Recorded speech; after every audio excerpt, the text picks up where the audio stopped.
Hello दोस्तों, today we'll be analyzing the Hindu people of 1st January 2022. So first we have to see what are the headings. So first heading is like tax officials detect irregularities in two Chinese phone firms. मतलब Chinese company which is related to phone, who is selling phone in India. जो हमारा tax department है भारत में, उसने जो ये पाया है कि कुछ इरेगुलरिटीज जो है, अनियमितता जो है शायद चाइनीज फर्म के द्वारा किया जा रहा है। लॉजिकल सी बात है, in paying taxes and all. So we will be covering this in detail. This is the headline, ये है हेडिंग। दूसरा हेडिंग है about NIA, national investigative agency. ये as the name suggest, investigation के लिए राष्ट्रीय स्तर पर जो है अन्वेषण का, जांच का काम करती है। तो एनआईए जो है, आपको याद होगा, इसे बनाया गया 26/11 जब मुंबई में हमला हुआ था, और उसके बाद जो है इसे स्टैब्लिश किया गया था। Now NIA files case against Sikh for justice operative and associates. तो एनआईए, नेशनल इन्वेस्टिगेटिव एजेंसी, ने क्या किया है? केस फाइल किया है associate justice operative and associate. ये कोई एनजीओ है जिसके ऊपर एनआईए ने क्या किया है? केस फाइल किया है। ठीक है, we'll be covering this in page number 8. It's given under page number 8. Then third heading है about it, Sri Lanka to sign pact with India to develop Trincomalee oil tanks. Important news है ये। Trincomalee oil tanks, Sri Lankan government India के साथ जो है oil tanks को develop करना चाह रही है। ठीक है।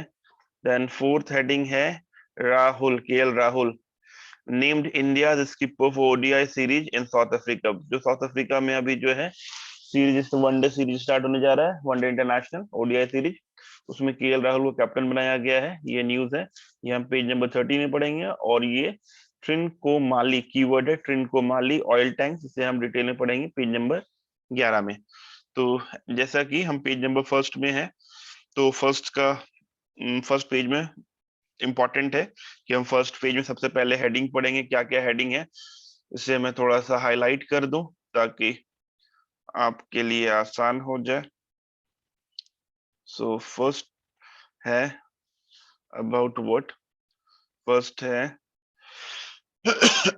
Sorry, disorientation of crew in poor weather likely cause of crash. तो द हिंदू ये रिपोर्ट करता है 1 जनवरी 2022 को कि जो एक मिस हैपनिंग हुआ जिसमें हमारे सीडीएस श्री विपिन रावत जी और उनके साथ कुछ अन्य लोगों की जो मृत्यु हो गई एक हेलीकॉप्टर क्रैश में। तो उसके बारे में ये फ्रंट पेज पे फ्रंट न्यूज है, मेन न्यूज है कि इसमें रीजन ये है, लाइकली, संभवतः ये संभावना है कि जो क्रू मेंबर्स थे हेलीकॉप्टर में, उनका डिसओरिएंटेशन था, मतलब प्रॉपर मैनेजमेंट नहीं था, क्योंकि अकॉर्डिंग टू वेदर जो है उनको जो स्टेप्स लेने थे, या मतलब जो है जिस तरीके का वेदर था, वो एक रीजन है इस क्रैश का, ये कहा गया है। और इसके लिए सर्विस है वो ट्राई सर्विस प्रोब कंप्लीट, मतलब जो है जो सीडीएस डिपार्टमेंट है, मतलब जो सीडीएस के हेड सीडीएस थे विपिन रावत जी, तो इनके ऑफिस ने, और ट्राई सर्विस मींस तीनों दलों के, तीन दल का मतलब थल सेना, जल सेना, वायु सेना से है। तो चाहे वो नेवी हो, चाहे वो आर्मी हो, चाहे वो एयरफोर्स हो, उनके द्वारा एक कंप्लीट जो है प्रोब किया गया है, और जो फाइंडिंग्स है वो लीगल रिव्यू के लिए आगे भेज दिया गया है। ठीक है, सबमिशन कर दिया गया है। As you all know that एक मिस हैपनिंग हुआ 31 में, जिसमें हमारे CDS, first CDS of India, general Vipin Rawat ji, उनकी पत्नी और कई सारे और जो सैनिक है, सोल्जर्स है, वो शहीद हो गए इस क्रैश में। और इसमें ये आपके लिए इम्पोर्टेंट वन है, जबकि ये कहा जाता है, अगर इसके बारे में बताऊं मैं, तो ये जो हेलीकॉप्टर है इसमें इम्पोर्टेंट क्या क्या है वो समझना जरूरी है कि आपके लिए टेक अवे क्या है इस न्यूज से। जो इम्पोर्टेंट पीटी और मेंस के लिए इम्पोर्टेंट है, ये आपके लिए ऑब्जेक्टिव और सब्जेक्टिव दोनों एग्जाम्स के लिए इम्पोर्टेंट है। तो सबसे पहले ऑब्जेक्टिव के लिए ऑब्जेक्टिव ऑब्जेक्टिव के लिए एग्जाम ये इम्पोर्टेंट है कि ये क्रैश कहाँ हुआ, प्लेस, ये इम्पोर्टेंट है। और इसके बाद नेम ऑफ द हेलीकॉप्टर, ये हेलीकॉप्टर का नाम क्या था जिसमें सारे लोग सवार थे, ठीक है, ये इम्पोर्टेंट है। So these two things are very very important.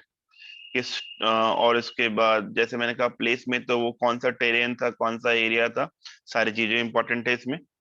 और इसके बाद ऑब्वियस सी बात है कि मींस के सब्जेक्टिव एग्जाम के पॉइंट ऑफ व्यू से ये इंपॉर्टेंट है कि इस घटना के बारे में कि कब हुआ, कैसे हुआ, क्या रीजन था, और इसके बाद पोस्ट एक्सीडेंट क्या हुआ, उसका क्या इम्पैक्ट हुआ या क्या हुआ, ये इंपॉर्टेंट है, ठीक है ना। सो कुछ इंपॉर्टेंट चीजें हैं इसमें समझने वाली बात। एक तो सबसे पहले ये सजेस्ट करता है कि वेदर सही नहीं था, उसकी वजह से ऐसा हुआ है। और इसके बाद ये MI-17 MI-17V5, ये वो हेलीकॉप्टर जिसमें सवार थे, सबसे सेफेस्ट माना जाता है, स्ट्रॉन्गेस्ट एंड सेफेस्ट है। ये इंपॉर्टेंट है कि इससे हमने कहाँ से परचेज किया था। तो जहां तक मुझे पता है कि इससे हमने परचेज किया था यूएस से, हमने इसे यूएस से परचेज किया था, ठीक है। और ये एक्सीडेंट मिस हैपनिंग कहाँ हुआ है, ये हुआ है नियर कुन्नूर, ठीक है। ये कहाँ हुआ है, कुन्नूर में ये घटना घटित हुई। ये आपके लिए एमसीयू के लिए इंपॉर्टेंट है कि ये घटना कहाँ घटित हुई, कुन्नूर में, ठीक है। किस हेलीकॉप्टर में, MI-17V5 में, ठीक है। और इसके बाद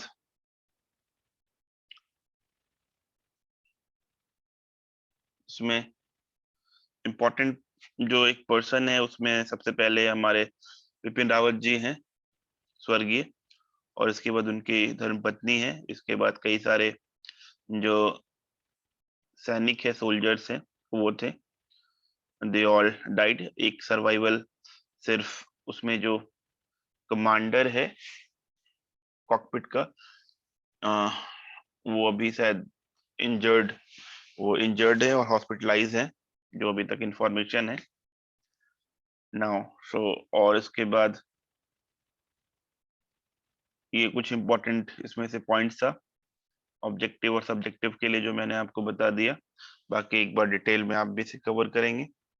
मैं सिर्फ आपको एक आइडिया दे रहा हूँ, पूरे जहां जहां मैं बोलता हूँ कि इंपॉर्टेंट है उससे आपको कवर करना है, rest you have to skip it. इसके बाद चलेंगे जीएसटी काउंसिल के बारे में। सेकेंड न्यूज है जीएसटी काउंसिल का। GST council differs tax rate increase on textile.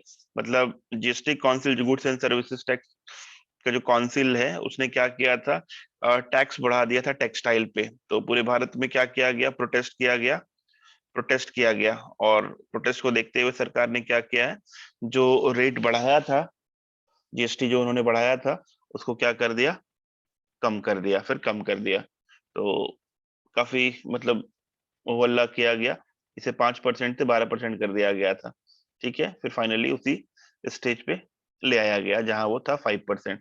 तो इसे बढ़ा के इंक्रीज करके 12% कर दिया गया था। कितना किया गया था, 12%। और फिर वापस कितना कर दिया गया, एज यूजुअल जो था 5%, ठीक है ना। बहुत इंपॉर्टेंट नहीं है बट ये इंपॉर्टेंट है। देन ब्रीफ में देखते हैं, ब्रीफ में क्या है। आगे हम एपिसोड यहाँ ब्रीफ में है लेकिन इंपॉर्टेंट माना गया द हिंदू के द्वारा, क्या है, perfume war on SP slams rates on MLC. मतलब जो है समाजवादी पार्टी के कुछ MLC member of legislative council थे, उनके घर में क्या किया गया, जो इंफॉर्मेशन जो इनकम टैक्स है डिपार्टमेंट, उसका रेड हुआ है। और जिस व्यापारी पे हुआ है, मर्चेंट पे हुआ है, उनका नाम है पुष्पराज जैन पंपी। और ये क्या है, कन्नौज से हैं एमएलसी, और ये परफ्यूम ट्रेडर्स हैं, इसलिए से कहा जा रहा है परफ्यूम वॉर, ठीक है। इसके बाद हम ये कहाँ दिया हुआ डिटेल में, पेज नंबर 9 में है ये। Then we will be moving into another news. इसके बारे में डिटेल में दिया हुआ है पेज 9 में, क्या है, free Kalicharan Maharaj plea by Hindutva group. Hindutva group ने कहा है कि कालीचरण महाराज को फ्री किया जाए, और इन्होंने जो है हेट स्पीच दिया था और धर्म संसद हुआ था रायपुर में, और इसके बाद छत्तीसगढ़ के रायपुर में, और वहां से इसके बाद में उन्हें अरेस्ट किया गया उनके डेरोगेटरी रिमार्क्स के लिए अगेंस्ट महात्मा गांधी। और आप क्या कह सकते हो ऐसे लोगों को कि राष्ट्रपिता के बारे में ऐसे मतलब बातों को कह रहा है, तो अरेस्ट किया गया। बाकी जो और हिंदुत्व ग्रुप है वो कह रहे नहीं, उन्होंने सही कहा जो कहा है, तो इसे जो है रिहा किया जाए। ठीक है, अगले न्यूज पे हम बढ़ते हैं। Delhi resident doctors call of strike, ये विरोध कर रहे थे अपने मतलब एंट्रेंस को लेके, जो ये है पोस्ट ग्रेजुएट जो पीजी वाले डॉक्टर्स हैं। The resident doctors in Delhi who have been protesting over delay in national eligibility cum entrance test counselling for the last 14 days, मतलब जो उनका एग्जाम उसको जो काउंसलिंग होगा कॉलेज मिलने के लिए, उसमें डिले हो रहा था, तो उन्होंने कहा, उन्होंने स्ट्राइक किया है, मतलब स्ट्राइक किया था, उन्होंने जो है कॉल ऑफ कर दिया है, क्योंकि कहा गया कि ठीक है मतलब सरकार ने आश्वासन दिया हो कि हम जल्दी से जल्दी करेंगे, तो फाइनली जो है ये कह दिया गया है इसमें कि 6 जनवरी से पहले पहले जो ये काउंसलिंग होगा। ठीक है, बाद में उन्होंने सर्विस ज्वाइन कर लिया, उन्होंने कहा जल्दी से जल्दी पीजी का जो काउंसलिंग कराया जाए ताकि कॉलेज मिल सके, जो एमबीबीएस डॉक्टर है, बैचलर्स के डॉक्टर्स हैं। अगली न्यूज पे आते हैं, ओमिक्रॉन पे। लास्ट ईयर कौन सा वेरिएंट था? डेल्टा। और इस साल जो वेरिएंट है कोविड का वो है Omicron. Omicron surge structures at central genome lab, मतलब ये बता रहा है कि यहाँ कोरोना वायरस जो है वो धीरे धीरे बढ़ रहा है, और इसको जो है इसका फैलाव हो रहा है। अब ऑब्वियस सी बात है, सरकार इसके लिए ध्यान भी दे रही है ना। ये तो थ्रू आउट द ईयर और पिछले साल भी, उससे पहले भी कोविड के बारे में, तो यू नो दैट अब सबसे ज्यादा न्यूज कोविड का ही आपको मिलेगा, इज गोइंग ऑन नाउ। ये बहुत इंपॉर्टेंट है लीगल स्टूडेंट्स के लिए, लॉ फील्ड वालों के लिए।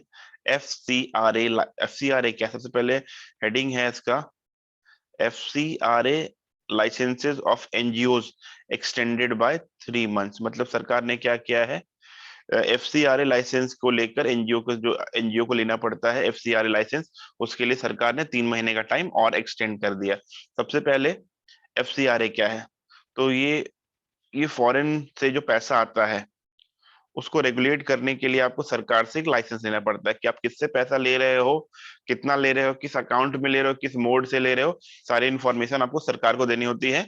और ये जो लाइसेंस 5 सालों के लिए होता है, 5 साल के बाद फिर से रिन्यू किया जाता है। तो सरकार ने कहा है कि ये एफसीआरए लाइसेंस कोविड की वजह से जो नहीं मिल पाया बहुत सारे एनजीओ को, तो सरकार ने कहा 3 महीने का हम टाइम और दे रहे हैं, अगर आपका एक्सपायर भी हो गया है तो कोई बात नहीं, 3 महीने के बाद आप ले लेना, तो एक्सटेंड कर दिया गया सरकार के द्वारा। तो एफसीआरए इज लाइक अ, नीचे आपको मिलेगा इसमें इंपॉर्टेंट वन है foreign contribution regulation act, FCRA, ये इंपॉर्टेंट है। फॉरेन कंट्रीब्यूशन रेगुलेशन फंड, मतलब अगर कोई फॉरेन से फंड ले रहा है एनजीओ, एनजीओ आप जानते हो एनजीओ का मतलब क्या होता है, what is meaning of NGO? All you know that it is non governmental organisation, मतलब जब सरकार से फंड नहीं लेता है, और एक ऐसा संगठन ऑर्गेनाइजेशन जो लोगों की भलाई के लिए काम कर रहा है। लेकिन इसमें एक बहुत इंपॉर्टेंट न्यूज है, वो है एमओसी के बारे में। एमओसी के बारे में क्या है? Missionaries of charity. ये जो मिशनरीज ऑफ चैरिटी है, इसको ये गवर्न होता है what we call Mother Teresa. जो मदर टेरेसा का जो अपना एक फाउंडेशन है, उनके द्वारा, मदर टेरेसा के द्वारा जो है ये स्टैब्लिश किया गया था, फाउंड किया गया था एमओसी। इसको सरकार ने पहले ही मना कर दिया था कि हम आपका एक्सटेंशन नहीं देंगे, मतलब एमओसी अब विदेश से जो है पैसा, एनजीओ अपने एनजीओ में पैसा नहीं ले सकती है। तो क्या ये जो एक्सटेंशन है एफसीआरए का, वो क्या एमओसी को ही मिलेगा, मिशनरीज ऑफ चैरिटीज को, जो मदर टेरेसा के द्वारा स्टैब्लिश किया गया? आंसर इज नो, ये इसका एक्सेप्शन है। बाकी जितने भी और एनजीओ है उसके लिए 3 महीना, 3 मंथ्स के लिए एक्सटेंड कर दिया गया। तो ये लीगल के लिए इंपॉर्टेंट वन है, do cover it, read it. मैं आउट आइडिया दे रहा हूँ आपको। फर्स्ट पेज हमें हमेशा पढ़ना होता है। फर्स्ट पेज का जो इम्पोर्टेंट था ये मैंने आपके साथ शेयर किया, आपको बताया, एनालाइज किया आपके साथ। सिटी, जितने भी द हिंदू के जितने भी अलग अलग स्टेट से पब्लिकेशन है, तो हर स्टेट का, अभी मैं आपको दिल्ली पब्लिकेशन पढ़ा रहा हूँ द हिंदू का, तो ऑब्वियस सी बात है दिल्ली के आसपास का होगा। आप ये जयपुर से भी इसका पब्लिकेशन है। इसके बाद इनका पब्लिकेशन है चेन्नई से, बेंगलुरु से। तो वहाँ के लोकल न्यूज होंगे, तो लोकल न्यूज हमें नहीं पढ़ना है, we don't have to go into the local news. But ये जो है इम्पोर्टेंट है लॉ वालों के लिए, लीगल के लिए। क्यों?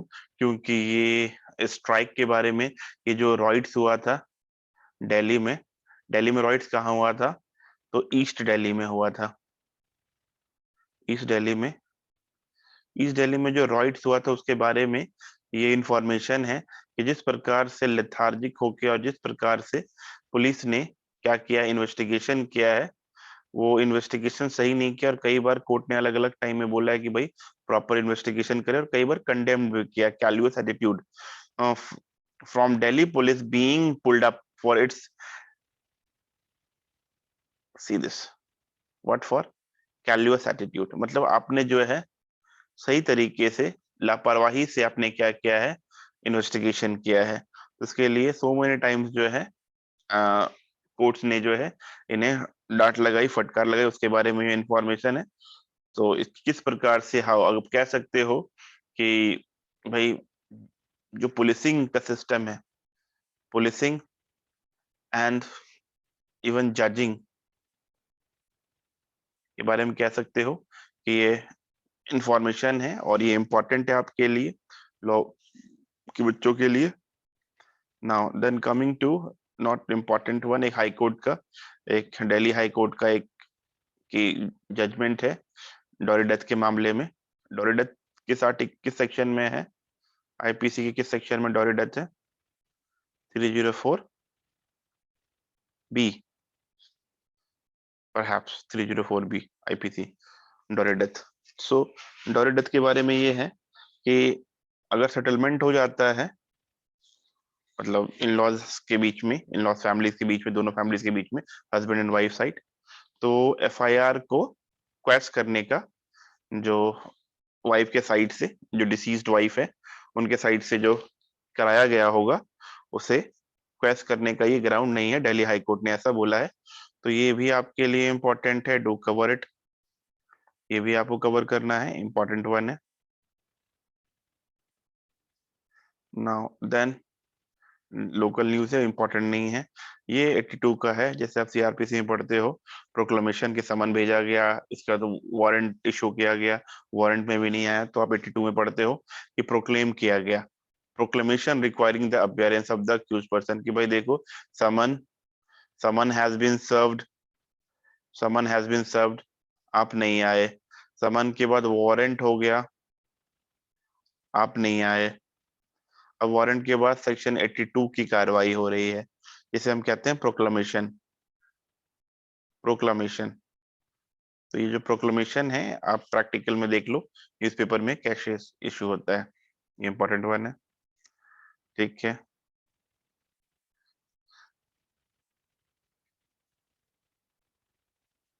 ये भी सिटी के बारे में है, तो बहुत इंपॉर्टेंट नहीं होगा। ठीक है, ये जो ऊपर हमने पढ़ा था उसी के बारे में है, नीट पीजी के बारे में, जल्दी से जल्दी काउंसलिंग हमारा कराया जाए पीजी वालों का। तो हमने इसका क्रक्स देख लिया, हो गया, काफी है ये, बहुत ज्यादा हम नहीं जाएंगे। ये बहुत एग्जाम के, ये जो सिटी का न्यूज होता है, शहरों का, शहरों के जो मतलब रिलेटेड टू जो सिटीज हैं, वो बहुत इंपॉर्टेंट नहीं है एग्जाम के पॉइंट ऑफ व्यू से। आ, आप लीगल फील्ड से हो, लीगल के लिए लीगल फील्ड से हो, तो जजेस के बारे में ये पढ़ सकते हो। दिल्ली हाई कोर्ट ने कहा है कि किस प्रकार से जजेस ने अपना काम किया है कोरोना में लोगों की जिंदगी बचाने के लिए, etcetera etcetera, so you can go for it, आप पढ़ सकते हो। और साथ ही साथ सरकार को कहा था कि भाई ऑक्सीजन, जो जैसे हालात थे लास्ट ईयर, तो ऑक्सीजन होना अवेलेबल कराना ये सरकार की प्राइमरी ड्यूटी में से एक है, ये इंपॉर्टेंट वन है। ठीक है, ये लोकल न्यूज है कि भाई कोई पुलिस के वर्दी में जो है ऑस्ट्रेलियन नेशनल को जो है क्या किया था, लूट लिया था। बाद में जो जिसने ऐसा काम किया उसको अरेस्ट भी कर लिया गया, ठीक है। और ये उस वेदर को लेके, जब दिल्ली की स्थिति ठीक नहीं है, या AQ को लेके, एयर क्वालिटी इंडेक्स को लेके, तो प्राइवेट बसेस को हायर किया गया था ट्रांसपोर्ट को प्रॉपर करने के लिए। ये मिनिस्टर साहब कह रहे दिल्ली में, नॉट इम्पोर्टेंट। एक अपनी वाइफ को उसने स्टैब कर दिया, man stab wife to death, और उससे वो मर गई। पुलिस वाले को किसी ने धक्का मार दिया भाई बाइक से, वो बेचारे मर गए ना। ये एक, इसमें कुछ, ये भी स्टेट का न्यूज है, बट थोड़ा सा इंपॉर्टेंट करंट अफेयर के लिए है ये। क्या है ये, जो लेडी है नमिता गोखले, आप इन्हें देखें, नमिता गोखले। देखो फायदा क्या होगा ना, तब जैसे आप करंट अफेयर को, जैसा मैं आपको पढ़ा रहा हूँ, बता रहा हूँ, एनालिसिस कर रहा हूँ, तो ये पिक्टोरियल है, पिक्टोरियल। तो आप पिक्चर भी देख रहे हो, विजुअलाइज कर रहे हो, तो याद रखना आसान होता है, ये अच्छी बात है। तो ये फायदा होता है, न्यूज़पेपर से ऐसे पढ़ रहे हो। और कई बार लोग पूछते हैं कि सर क्या हम, अगर हम मंथली कवर करें, मंथली अगर कोई भी हम मैगजीन लेते हैं, तो क्या वो सफिशिएंट नहीं है? देखो मंथली और न्यूज़पेपर में क्या होता है, कि न्यूज़पेपर में क्या होता है कि आप आज वन 1 जनवरी कवर कर रहे हो, फिर कल सेकंड करोगे, फिर थर्ड करोगे, सो एंड सो फोर्थ। तो आप एक सीक्वेंस में चीजों को करोगे, एक लाइन होगा, एक सीक्वेंस होगा। यहाँ आप अगर पहले से आपने कवर नहीं कर रखा न्यूज़पेपर, तो ये आपका जो कॉन्सेप्ट है वो क्लैरिटी कम होगी, क्योंकि आपका बेस नहीं है।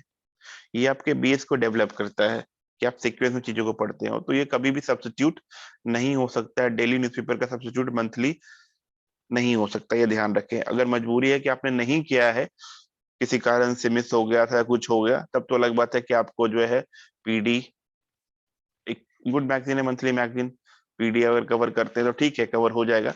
बट प्रेफरेबल है कि द न्यूज़पेपर जो है वो कवर करें, चाहे वो आपका क्लैट का एग्जाम हो, DU LLB का एग्जाम हो, जुडिशियल सर्विस का एग्जाम हो, APO का एग्जाम हो, for all examination regular.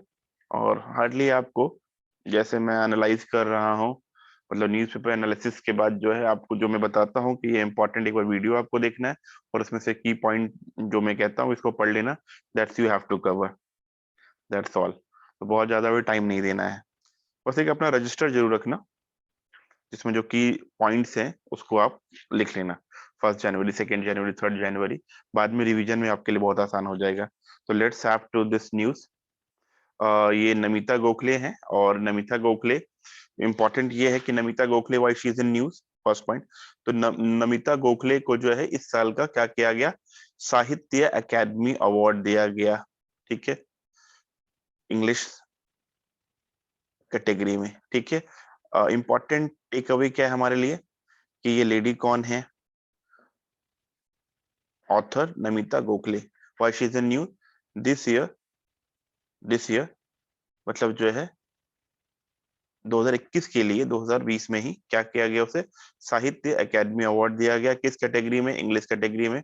Novel का नाम क्या था, things to leave behind, things to leave behind. तो therefore this is the important news. बाकी और कुछ ज्यादा आपको जानने की जरूरत नहीं है। You are not going for UPSC, तो इतना डिटेल में अंदर से कुछ ऐसा पूछेगा नहीं, तो ना ही इतनी कंट्रोवर्सी, उन्होंने कुछ ऐसा कुछ लिखा है उस बुक में। अगर कंट्रोवर्शियल कुछ होता तो आप उसको देखते कि टॉपिक क्या है, किसके बारे में लिखा गया। सो दिस इज इनफ, ठीक है। Voters won't let outsiders use Goa as lab, ठीक है, not important one. Welfare schemes of work, hanging fire, ठीक है, बहुत ठीक है, not so much important scheme बनाया जा रहा है, ठीक है। जो परेशान है, ऑब्वियस सी बात है, ऐसे हालात में जब कोविड और लॉकडाउन की स्थिति है तो लोगों के साथ परेशानी तो है, ये लॉजिकल सी बात है। नाउ अनदर न्यूज, और इम्पोर्टेंट है, मेरिट वालों के लिए इम्पोर्टेंट है, क्यों? RRTS, ये RRTS क्या है, RRTS है ये रीजन, ऐसा था ये कि ये it is based on what, regional, railway regional के बारे में है जो मेरिट। तो हाँ, रीजनल रैपिड ट्रांजिट सिस्टम, ठीक है। तो ये दिल्ली को मेरठ से कनेक्ट करेगा। ये भारत का पहला, इंडिया फर्स्ट, ये इंपॉर्टेंट है, इंडिया फर्स्ट रैपिड रेल है, रैपिड रेल रैपिड रेल है जो दिल्ली और मेरठ को कनेक्ट करेगा। इसमें खासियत क्या है, तो ये स्पीड स्पीड ट्रेन आप कह सकते हो, बुलेट ट्रेन तो एग्जैक्टली नहीं कह सकते हो, बट स्पीड ट्रेन है ये। इसका नाम है रीजनल रैपिड ट्रांजिट सिस्टम, जो दिल्ली और मेरठ के बीच में होगा। इसमें इंपॉर्टेंट न्यूज आज ये है कि RRTS could hit the track sooner than expected, मतलब जो टाइम स्लॉट दिया गया था इसके स्टार्टिंग के लिए, तो ये उम्मीद है अभी के डेवलपमेंट से ऐसा लग रहा है कि वक्त से पहले ये स्टार्ट हो सकता है दिल्ली और मेरठ के बीच में। जो ये फास्ट ट्रेन जिसे आप रैपिड ट्रेन हम कह रहे हैं, ये रैपिड ट्रेन, ये कह रहा है trial runs could begin by the middle of 2022, मतलब 2022 के मध्य में इसका ट्रायल जो है वो हो सकता है। मतलब इतना अच्छे सही तरीके से काम चल रहा है, कोई डिले नहीं है। This is the news. बहुत इंपॉर्टेंट नहीं, बट मेरठ वालों के लिए इंपॉर्टेंट है। ठीक है, एक ये है कि NDPS लॉ के पॉइंट ऑफ व्यू से है, लीगल न्यूज है, एक्ट का न्यूज है। सो ये कह रहा है NDPS narcotics drugs and psychotropics substance जो एक्ट है, इसमें जो औषधियों के बारे में बताया गया है और बैन ड्रग्स के बारे में बताया गया, तो ये कह रहा है न्यूज की जो सेक्सुअल एनहांसमेंट ड्रग्स है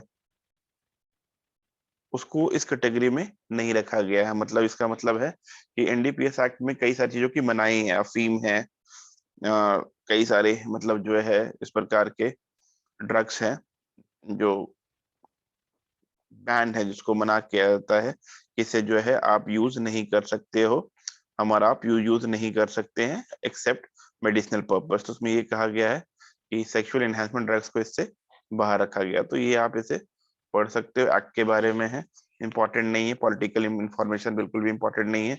don't go BJP Sapa Basapa Congress, नहीं, डोंट गो इनटू इट।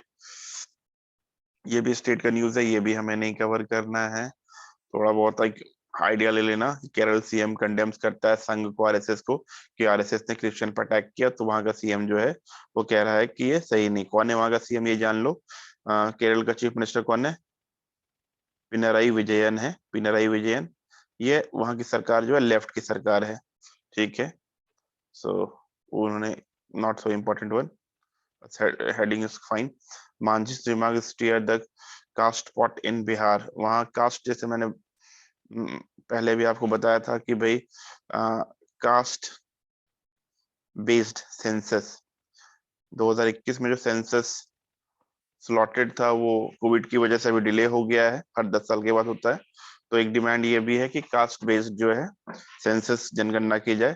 तो मांझी ने इसके बारे में, मांझी की अभी जो प्रेजेंट की जो गवर्नमेंट है वहाँ NDA की गवर्नमेंट है, जिसमें श्री नीतीश कुमार जी चीफ मिनिस्टर है, उसमें उस कोalition के पार्टनर ये जीतन राम मांझी जी भी हैं, और ये पहले चीफ मिनिस्टर भी रहे कुछ दिनों के लिए, तो अभी सरकार को सपोर्ट करें। तो इन्होंने जो सरकार के अगेंस्ट में कहा था कि भाई अगर वो सही तरीके से काम नहीं करते हैं, इन द सेंस अगर वो कास्ट सेंसस नहीं कराते हैं, तो हम कुछ इससे अलग हो सकते हैं, या मतलब जो है कहने का मतलब ये है कि वो सरकार के जो लाइन है, जो सरकार का अपना स्टेटमेंट है, उससे अगेंस्ट चले गए। इनकी पार्टी का नाम क्या, ये जानना जरूरी है। हम हिंदुस्तानी आवाम मोर्चा सेक्युलर, हम एस, ये इनकी पार्टी का नाम है। और इनके कुछ जो है MLA हैं जो सरकार को, प्रेजेंट गवर्नमेंट को सपोर्ट करे बिहार में। ठीक है, शॉक एज BJP लूजेस इन बोम्मई's होम टर्फ। ये जो है बसवराज बोम्मई, ये चीफ मिनिस्टर हैं, CM है। कहाँ के CM है? ये कर्नाटका के CM है, कर्नाटका से। ये आपको याद होगा, एक बहुत फेमस केस है, SR Bommai, SR Bommai, Bommai versus union of India. तो ये बोम्मई साहब वही, उस समय वो कर्नाटका के चीफ मिनिस्टर थे, उनके बेटे आज चीफ मिनिस्टर हैं, बसवराज बोम्मई। तो यहाँ ये न्यूज है कि जो इनका जो धारवाड़ का जो एरिया है, जहां से आते हैं, इनकी जो कंस्टिट्यूएंसी है विधानसभा की, वहां भी जो लोकल बॉडीज के चुनाव जो हुए थे उनमें वहां जो है बीजेपी हार गई और कांग्रेस ने अच्छा परफॉर्म किया है, ये न्यूज में दिया गया। तो ये परफॉर्मेंस इंपॉर्टेंट नहीं है।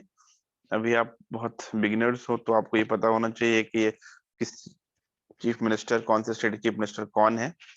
तो ये बसवराज बोम्मई जो है, येदियुरप्पा जी को हटाया गया और येदियुरप्पा जी को हटाने के बाद इन्हें बनाया गया अभी वहां का चीफ मिनिस्टर। ठीक है। ये कौन है? आरिफ मोहम्मद खान साहब। ये गवर्नर हैं। कहाँ के गवर्नर हैं? केरला के गवर्नर है। ठीक है। और governor's view put Kerala government in doc, इन्होंने कुछ जो है कहा है और वहां के बारे में, केरल सरकार के बारे में, तो ये सही नहीं लगा प्रेजेंट गवर्नमेंट को, उसके बारे में न्यूज है आपके लिए। इम्पोर्टेंट बिल्कुल भी नहीं है, बस ये समझ लें आरिफ मोहम्मद खान साहब वहाँ के गवर्नर है, केरल के गवर्नर है। और वहाँ के चीफ मिनिस्टर कौन है? तो आपको याद होगा, मैंने अभी बताया कि वहाँ के चीफ मिनिस्टर मिस्टर पिनईराज पिनरई पिनरई विजयन वहाँ के चीफ मिनिस्टर है, लेफ्ट के चीफ, पार्टी सी सरकार है वहाँ पे। ठीक है। Not important. Six most arrested in Telangana, not so important. Then coming to Maharashtra courts date with virtual hearing. ठीक है। ये जो है शाहरुख खान के बेटे का जो मामला चल रहा है, चर्च शाहरुख खान, तो उसके मामले में कहा गया है कि भाई जो है वो कोविड की वजह से वर्चुअल हेयरिंग पे है, नॉट इम्पोर्टेंट। स्टेट न्यूज, हाँ ये मामला क्या था वो ठीक है, बट स्टेट में हमें फोकस नहीं करना है ना। अब हम आ गए एडिटोरियल में। यूजुअली सिक्स, पेज नंबर 6 पे एडिटोरियल होता है, ध्यान रखें। ठीक है, ये एडिटोरियल पेज है। An unfortunate ideological shift in the judiciary. ठीक है, ये वेरी वेरी इंपॉर्टेंट है सबके लिए, वेरी वेरी इंपॉर्टेंट न्यूज है ये। ठीक है। अनफॉर्चुनेट आइडियोलॉजिकल शिफ्ट मतलब जिस प्रकार से दुर्भाग्यवश, जिस प्रकार से जजेस जो एक अपना थॉट डेवलप कर रहे हैं जुडिशरी में, किसी दल को लेके, किसी विचार को लेके, उस पे ये आर्टिकल है। ये कौन है? कलेश्वरम राज, ये सुप्रीम कोर्ट के लॉयर है। और उन्होंने जो है ये जो हेट स्पीच, जिस प्रकार के हेट स्पीच हुए हैं और उसी के बारे में, और जिस प्रकार से मतलब जो रिसेंट स्पीच, जैसे हम बात करते हैं जो नेशनल ह्यूमन राइट कमीशन के जो अभी हेड हैं, justice, retired justice Arun Mishra ji, जिस प्रकार से उन्होंने प्रेजेंट प्राइम मिनिस्टर को अप्रिशिएट किया था एक फंक्शन में, और जिस प्रकार से जजेस के जो मतलब बातें हैं, जो मतलब ऐसा लग रहा है कि आप उस पेरिफेरल से बाहर चले गए जुडिशरी से, तो उसके बारे में जो है उन्होंने लिखा है कि ये सही नहीं है, आपको एक मर्यादा में रहना चाहिए। और जो हमारे पास एसओपी है, सेपरेशन ऑफ पावर, कॉन्स्टिट्यूशन में, उसी सेपरेशन ऑफ पावर के अंतर्गत जुडिशरी जो है एक अलग ऑर्गन है, जैसे एग्जीक्यूटिव है, लेजिस्लेचर है, तो सबको अपने एरिया में काम करना चाहिए। तो आपको मतलब जो आप जो एक्ट कर रहे हैं, जिस प्रकार से कर रहे हो, ये सेपरेशन ऑफ पार्ट्स के अगेंस्ट भी है। सो वेरी वेरी इंपॉर्टेंट है, you can not escape it. मतलब ये बहुत इंपॉर्टेंट है मेंस के लिए। और ये एडिटोरियल होता क्यों? एडिटोरियल होता है आपके थॉट को डेवलप करने के लिए, कि आपका थॉट है कि वो आप क्या विचार रखते हैं उसके बारे में, तो ये आपको एक कंस्ट्रक्टिव आइडिया देता है। एडी जो एडिटोरियल है, सो important one, you have to cover it. And then coming to another part में, ठीक है, needless provocation, India China must adhere to past agreement to keep the peace along the border, मतलब LOC और LAC, LAC में जो है, और खासकर यहाँ न्यूज जो है वो चाइना के साथ है कि इंडिया चाइना जो है, जो border LAC, line of actual control है, वहां जो है आप, जो हमारे बीच में जो पहले पुराने एग्रीमेंट है, उस एग्रीमेंट के अनुसार ही आपको एक्ट करना चाहिए। कोई भी ऐसा एक्ट जो है इन्फिल्ट्रेशन का नहीं करना चाहिए। इसके बारे में न्यूज है, ये भी आपके लिए इम्पोर्टेंट है, गलवान वैली से लेके लद्दाख में। और इसके बाद ये सारी चीजें जो है जिस प्रकार से घटित हो रही है, फिंगर 5 पे जो है इंफॉर्मेशन काफी हमने कवर किया पहले, लास्ट ईयर के न्यूज में बहुत कुछ था, तो उसी का एक आगे का पार्ट है। तो yes, you have to cover this. ठीक है। करण थापर, ये एक जर्नलिस्ट है, बड़े कह सकते हैं बहुत वोकल हैं और बहुत स्ट्रेट फॉरवर्ड जो है इंटरव्यू, लोग इनसे इंटरव्यू, बट इनके साथ इंटरव्यू करने में डरते भी, बहुत स्ट्रेट फॉरवर्ड है ये। Vaccine boosters and some hard talk, hard talk के लिए जाने जाते हैं, स्ट्रेट अवे मतलब जो है किसी की चापलूसी नहीं करते हैं कि आप कितने बड़े हो, कोई मतलब नहीं है, जो सच्चा क्वेश्चन है, जो एक मतलब जो है मीडिया को पूछना चाहिए वैसा क्वेश्चन ये पूछते हैं। और सरकार सही काम नहीं कर रही है तो पूछते हैं भाई क्यों सही काम नहीं कर रहे, तो लोग इनसे बचते भी हैं। इन्होंने क्या कहा है देखो, इनका एक एडिटोरियल में ये न्यूज है, vaccine boosters and some hard talks. और कोविड एक बहुत ही इंपॉर्टेंट और इससे अलाइड टॉपिक है, बहुत ही इंपॉर्टेंट टॉपिक है। सो यस, आपको इसमें थोड़ा सा टाइम देना होगा। Yes, you have to cover about this article. Now then coming to, ये तो कुछ गलतियां जो माफी हो गई उसके बारे में ये रहता है कि अगर हमसे कुछ गलती हो गई माफ कर दो, कोरिजेंडम होता है ये माफी के लिए। Then prepare for the worst, policy maker must take the Omicron threat seriously and increase testing. तो ये न्यूज ये कह रहा है कि भाई सरकार को वो सीरियस लेना चाहिए ओमिक्रॉन को और ज्यादा से ज्यादा टेस्टिंग करना चाहिए। ठीक है, अब ओके नेक्स्ट में आते हैं। ग्राउंड जीरो केरला के बारे में है, नहीं कवर करना है, you don't have to cover it, right. Kerala का माइंड अपने दिमाग में रख ले कि केरला जो है ये केरला का एक मैप है, तो ये आपके लिए एक इम्पोर्टेंट है। ये सी साइड है, ये सी साइड है, ये सी शोर है। ठीक है, एक इसका शहर है अलापूजा। ठीक है, बट इम्पोर्टेंट नहीं है, don't go into it, exam के पॉइंट ऑफ व्यू के लिए इम्पोर्टेंट नहीं है। जो ऊपर जो हमने फ्रंट पे पढ़ा था, जीएसटी काउंसिल ने जो 12% कर दिया था, फिर से उसे 5% कर दिया कॉटन में, टेक्सटाइल में, उसके बारे में है। और उसके बाद चाइनीज कंपनी ने जो है, जो manufacturers have not complied with the regulatory mandate for disclosure of transaction with the associated enterprises, जो उन्होंने जो है पैसे का लेन देन किया तो उन्होंने सही तरीके से नहीं किया, जैसा सरकार ने मैंडेट दिया था, रेगुलेशन बनाया था उनके अनुसार नहीं किया था। तब जो है इनकी जांच की जा रही है हमारे इनकम टैक्स डिपार्टमेंट के द्वारा, चाइनीज फर्म के द्वारा जो इरेगुलरिटीज हुई। फ्रंट पेज में हमने इसे कवर किया था। ठीक है, ये भी फ्रंट पेज से ही आया है, not important one. 3 killed, not बहुत इम्पोर्टेंट नहीं है। यस, एक ऑर्गेनाइजेशन के बारे में है, Germany based man accused of reviving terrorism in Punjab. एक इम्पोर्टेंट मतलब सीरियस थ्रेट है देश के लिए। तो एनआईए ने क्या किया है, रजिस्टर्ड किया है case against Jaswinder Singh Multani, a Germany based operative of Sikhs for Justice, SFJ। ये याद रखना इंपॉर्टेंट है, ये पूछ सकता है शॉर्ट फॉर्म में SFJ का फुल क्या होता है और ये है क्या, तो और इसका हेड कौन है। तो ये जर्मनी बेस्ड है SFJ, that is sick for justice operative. और ऐसा एक जर्मन ने एलिगेशन लगाया है कि ये पंजाब में टेररिज्म को बढ़ाने का काम कर रहे हैं।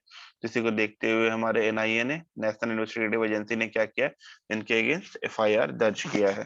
ठीक है, पढ़ सकते हो इसे। ठीक है, keep it in mind this news. Rajya Sabha annual productivity drops to 59%, मतलब जितना यूजुअली काम करते थे राज्यसभा, जो उनका काम था उसमें 59% का ड्रॉप हुआ इस बार। ठीक है, अभी तक का सबसे सेकेंड लोएस्ट एनुअल प्रोडक्टिव है, 59% की कमी आई है इसमें जब से ये बना है तब से। कोविड भी एक रीजन है, तो काम नहीं हो पाया सेक्रेटेरिएट में, सचिवालय में। Chinese embassy writes to group of MPs, Chinese embassy जो है क्या कर रही है, कुछ एमपीज को लेटर लिख रही है, क्यों? ओके, तिब्बत को लेके हो रहा होगा, बिल्कुल तिब्बत को लेके ही है कि बहुत सारे जो हमारे एमपीज है वो तिब्बत को सपोर्ट करते हैं, दलाई लामा और तिब्बत को सपोर्ट करते हैं वहां के फ्रीडम के लिए, और ये चाइना को पसंद नहीं, क्योंकि चाइना अपना कब्जा बताता है उसके ऊपर। ठीक है, तो बहुत इंपॉर्टेंट नहीं है। हाँ ये ठीक है, FCRA लाइसेंस जो हमने पढ़ा है कि 3 महीने के लिए एक्सटेंड कर दिया गया, इसमें सिर्फ किसे नहीं दिया गया था, तो मदर टेरेसा के द्वारा जो उनके द्वारा जो रन है उन्हें मना कर दिया गया, बाकी सारे जितने भी NGOs को है FRCA लाइसेंस से 3 महीने की छूट दी गई है। Rahul fires year ended salvoes at Modi government, ये उस पे जो है अपोजिशन पे जो है वो क्या कर, राहुल गांधी क्या कर रहे हैं, वो एक प्रकार से फायर कर रहे हैं पॉलिसीज को लेके या वैक्सीन को लेके कि अभी तक जो है वैक्सीन सिचुएशन सही नहीं है, लोगों तक नहीं पहुंचा है। तो ये एक न्यूज है, ठीक है। इसके बाद एक अनदर न्यूज है, CBI arrest NHI, National Highway Authority of India को, जो एक डिपार्टमेंट जिसके द्वारा हाईवेज बनाए जाते हैं उसके ऑफिशियल्स को जो है सीबीआई ने अरेस्ट किया है। किस मामले में? ग्राफ्ट केस में। ग्राफ्ट केस का मतलब क्या है कि आप ब्राइब ले रहे थे, ठीक है। ये एक न्यूज है, not so much important, don't go in detail, बस ये लाइनर याद रखें, that's important one, that's all. और ये एक अभी you know that election, state assembly election is about to come in UP, so उसको लेके जो है फरवरी में चुनाव भी, वोटिंग्स भी हैं उस चुनाव को लेके। सो देयर फोर अभी समाजवादी पार्टी और बीजेपी में ऑब्वियसली बात है, दो इंपॉर्टेंट पार्टी हैं, तो वहां जो है एक प्रकार से वॉर चल रहा है उनके बीच में, इलेक्शन वॉर।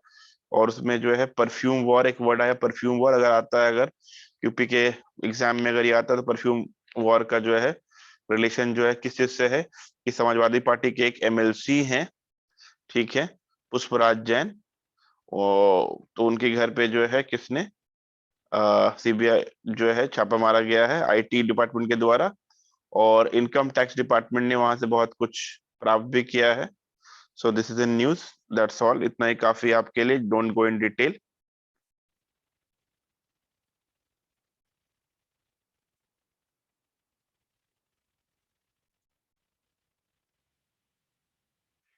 नेक्स्ट न्यूज है इसके बाद, Akhilesh scared and shaken over rates, ठीक है। सीतारमन जी कहती है फाइनेंस मिनिस्टर कि अखिलेश यादव जो है डर गए हैं और हिल गए, क्यों? जो रेट्स हुआ है, जो अभी हमने देखा इनकम टैक्स के द्वारा जो हुआ है यूपी के अंदर समाजवादी पार्टी के नेताओं पर। इंपॉर्टेंट नहीं है, नॉट इम्पोर्टेंट, तो don't cover it. Year of Mathura experiment, और यहाँ जो आप जान रहे हो कि अभी नया जो होने वाला है नेक्स्ट इलेक्शन यूपी के अंदर फैब में, उसको लेके जो है धार्मिक नगरी है ये मथुरा, तो वहाँ ऑब्वियसली बात है कोशिश की जा रही है कि धर्म के आधार पर चुनाव हो, तो उस पे न्यूज है, नॉट सो इम्पोर्टेंट। देन ये है, हाँ, ये कालीचरण महाराज के बारे में हमने हेडिंग में पढ़ा था फ्रंट पेज पे। ये क्या था कि एक धर्म संसद हो रहा था, धर्म संसद में ये अधर्मी बात कर रहे थे, मतलब जो है गांधी जी के बारे में, और उसके बाद एंटी नेशनल बातें कर रहे थे जैसे पुलिस का कहना है, और इसके बाद जो है इन्हें अरेस्ट कर लिया गया था। और इसके बाद कुछ जो लोग हैं, जो इनके सपोर्टर्स हैं, वो ये कह रहे थे कि भाई इन्हें जो है प्रोटेस्ट कर रहे थे कि इन्हें जो है छोड़ दिया जाए, उनके अरेस्ट को कंडेम किया जा रहा था, ठीक है। और इसके बाद दलाई लामास गार्ड इन 1959 एस्केप डेड, जो 1959 में जो भाग के जब वो यहाँ आए थे, आज वो दलाई लामा इंडिया, तो ये कह रहा है जो लास्ट सर्वाइविंग मेंबर उनके साथ था उनके ट्रूप में, ठीक है, वो उनकी मृत्यु हो गई। ये न्यूज है, नॉट, उनका नाम था नरेन चंद्र दास, ठीक है। was 22 at that time and had just completed his training with Assam Rifles, जो है वो उनकी मृत्यु हो गई, नॉट सो इम्पोर्टेंट।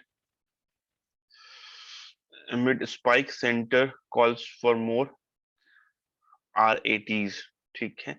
जिस प्रकार से मामले बढ़ रहे हैं, तो सेंटर ने क्या कहा है, ज्यादा से ज्यादा किस चीज के लिए, RATs के लिए उन्होंने ज्यादा कहा है, ठीक है। RAT क्या है? रैपिड एंटीजन टेस्ट, ये इंपॉर्टेंट है कि रैपिड ये टेस्ट का एक मीडियम है जिसके द्वारा हम जो है कोविड का चेकअप करते हैं। तो जिस प्रकार से मामले बढ़ रहे हैं, तो सेंटर ने कहा ज्यादा से ज्यादा अपने राज्यों में आप टेस्ट करें, बूथ टेस्ट करें, एंटीजन टेस्ट करने के लिए कहा है केंद्र ने, सही फैसला है, ठीक है। Winter of lively tourism warms Kashmir cockles, ठीक है, मतलब 2.5 लाख जो है विजिटर्स जो है नवंबर दिसंबर में जो है वो जम्मू कश्मीर पहुंचे हैं, ये वहाँ के टूरिज्म के लिए बहुत अच्छी बात है, ये न्यूज है, fine, don't go in detail. Serum institute of India, और जिसके सीईओ हैं अदार पूनावाला, और जिनके द्वारा वैक्सीन बनाया गया है, ठीक है। और वेरी वेरी इंपॉर्टेंट कि जो है इनको ये कोविशील्ड जो है ये बना रहे हैं, ये वैक्सीन है अगेंस्ट कोविड-19। इनको लाइसेंस कहाँ से मिला है? ये पार्टनर्ड है किसके साथ? एस्ट्राजेनिका के साथ। ठीक है, अमेरिकन कंपनी एस्ट्राजेनिका दवा के लिए, और भारत में उनके साथ पार्टनरशिप के साथ जो दवा बना रहे हैं, सीरम इंस्टीट्यूट के सीईओ अडार पूनावाला का कहना है कि भाई जो हम पार्टनरशिप के अकॉर्डिंग बना रहे हैं, हमारे पास ऑथराइजेशन है। तो ये इंपॉर्टेंट इंस्टीट्यूशन अभी कोविड के टाइम में, serum institute of India Pune में, इसके सीईओ है अडार पूनावाला, और इनके द्वारा एसआई के द्वारा क्या बनाया जा रहा है? कोविशील्ड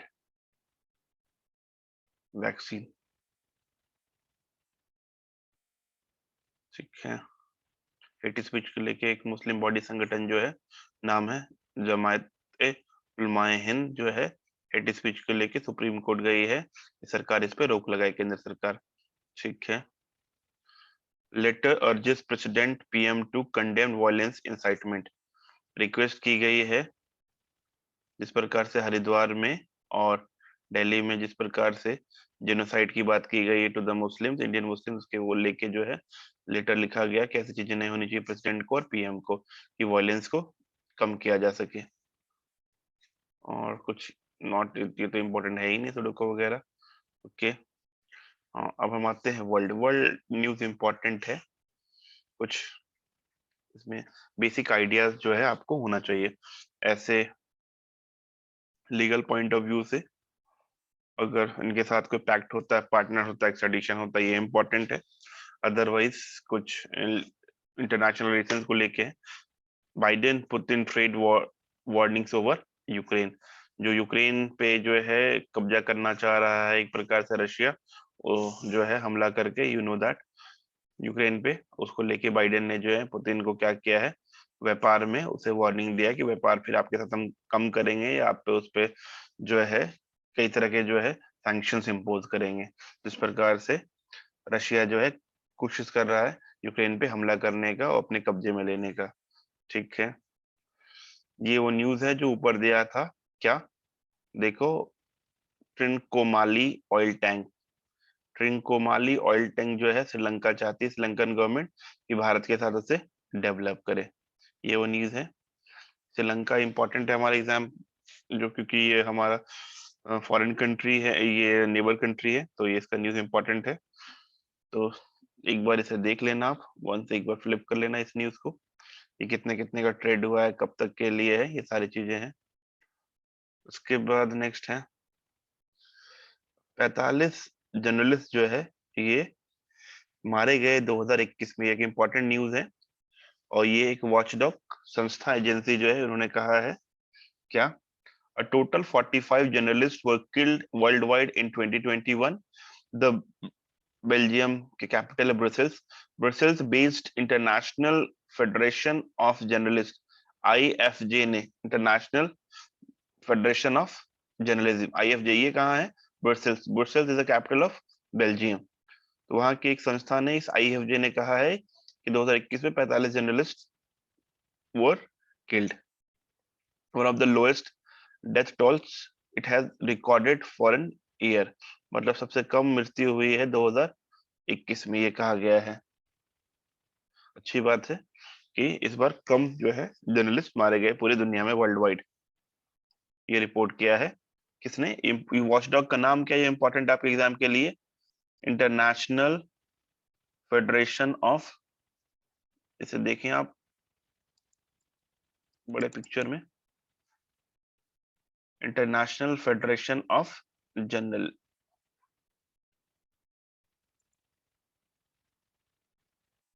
जर्नलिस्ट, आईएफजे, ये न्यूज है। ठीक है, फिर हम चलते हैं अपने अगली न्यूज पे।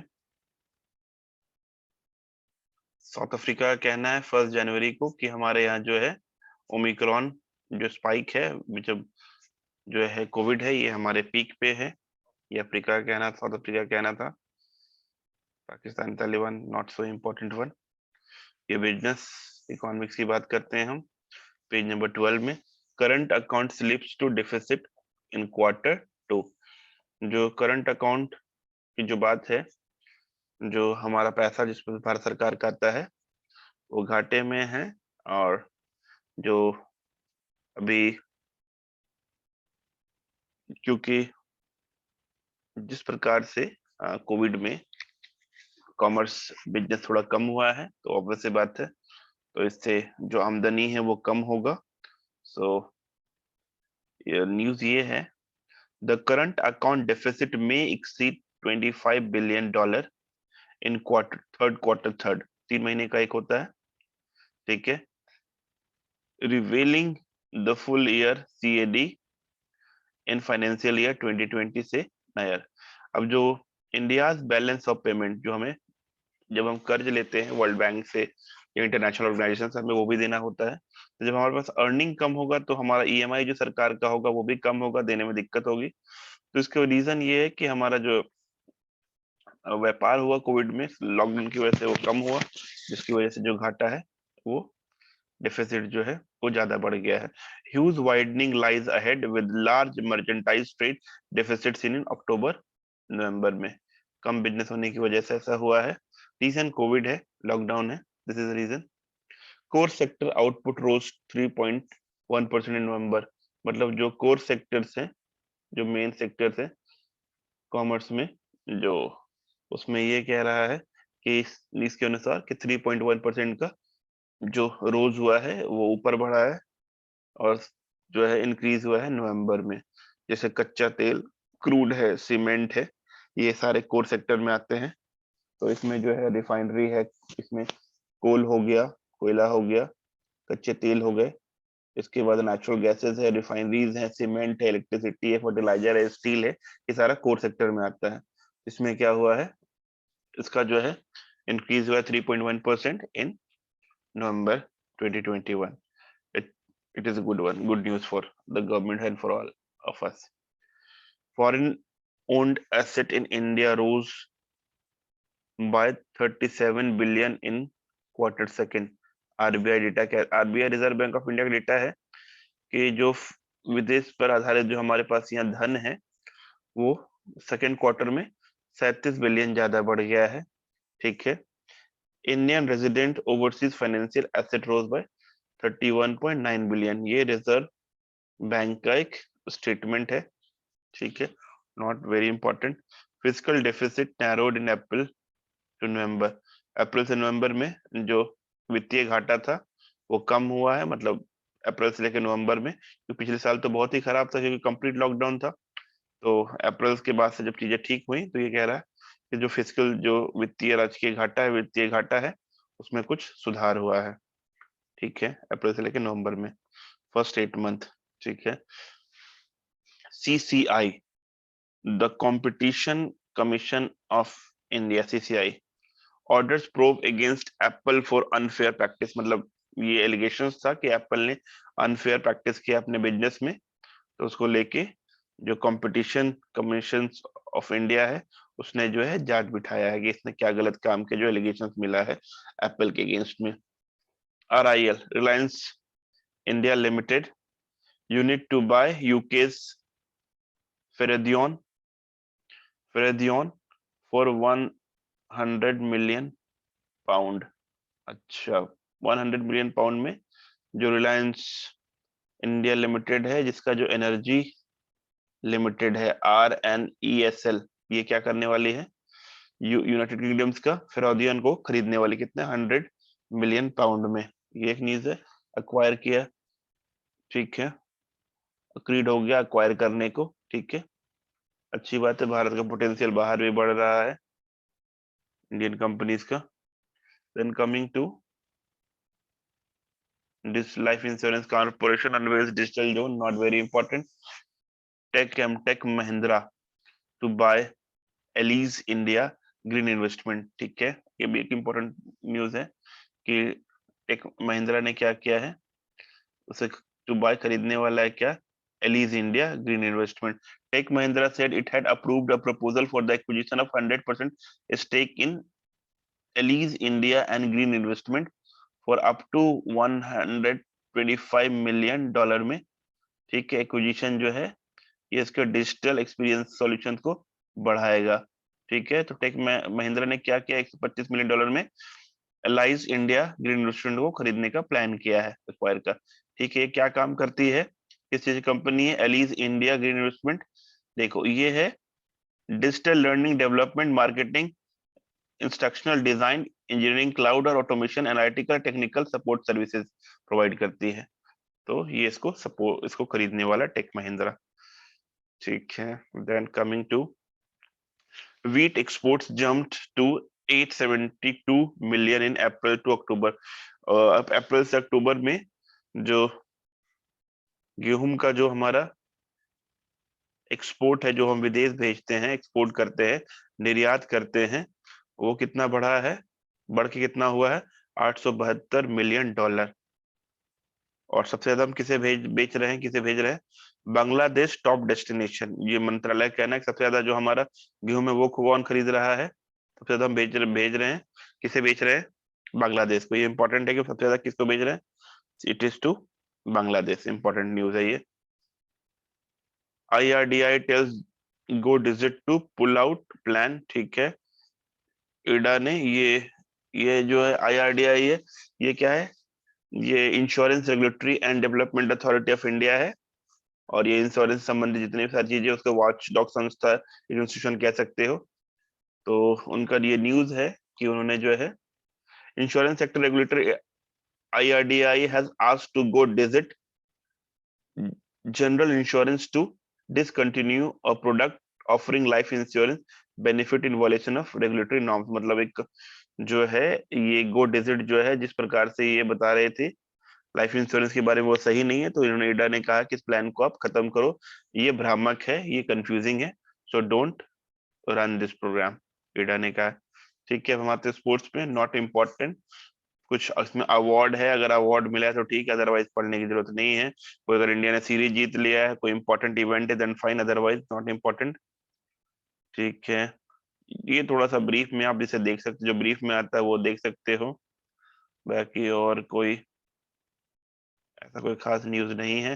हेडिंग चाहो तो देख सकते, जो ऊपर जो हेडिंग था कि भाई राहुल जो ODI साउथ अफ्रीका के अगेंस्ट में इंडिया जो वनडे इंटरनेशनल खेलेगी, उसमें KL राहुल को जो है क्या बनाया गया, कैप्टन बनाया गया। और बुमराह को, जसप्रीत बुमराह को बना दिया गया है वाइस कैप्टन, क्योंकि राहुल जो है रोहित शर्मा फिट नहीं है। और कोई खास, हाँ ठीक है, India wins under 19 Asia Cup title. India ने क्या किया है, क्या जीता है, अंडर 19 एशिया कप टाइटल। ठीक है, श्रीलंका को हराकर 9 विकेट से। ये एक इम्पोर्टेंट जो है MCQ एग्जाम के लिए ये इम्पोर्टेंट है। ठीक है, वॉचियर क्लेम्स वर्ल्ड बिल्ड्स टाइटल। ठीक है, बहुत ज्यादा इम्पोर्टेंट तो नहीं है, लेकिन चेस्ट का टाइटल है। ये किसने जीता है, वॉचियर ने जीता है ये। Vachier claims world blitz title. 8वें पोजीशन का है, 8 सीडेड, मतलब 8वें पोजीशन पे है फ्रेंचमैन मैक्सिम वॉचियर लगरावे। इसने क्या किया, ये प्रोग्राम, इस जो है कंपटीशन को जीता है, ये फ्रांस का है। वॉचियर claims world blitz title.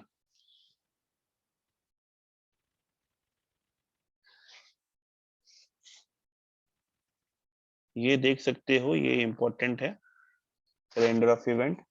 ICC under 19 world cup जो है, ये जनवरी 14 से 5 फेब तक है। उसके बाद Australian open grand slam lawn tennis में, ये इंपॉर्टेंट है, टाइमिंग बताया गया है कि कब से कब तक होगा। विंटर ओलंपिक 4 फरवरी से 20 फरवरी तक बीजिंग में है, ये इंपॉर्टेंट है।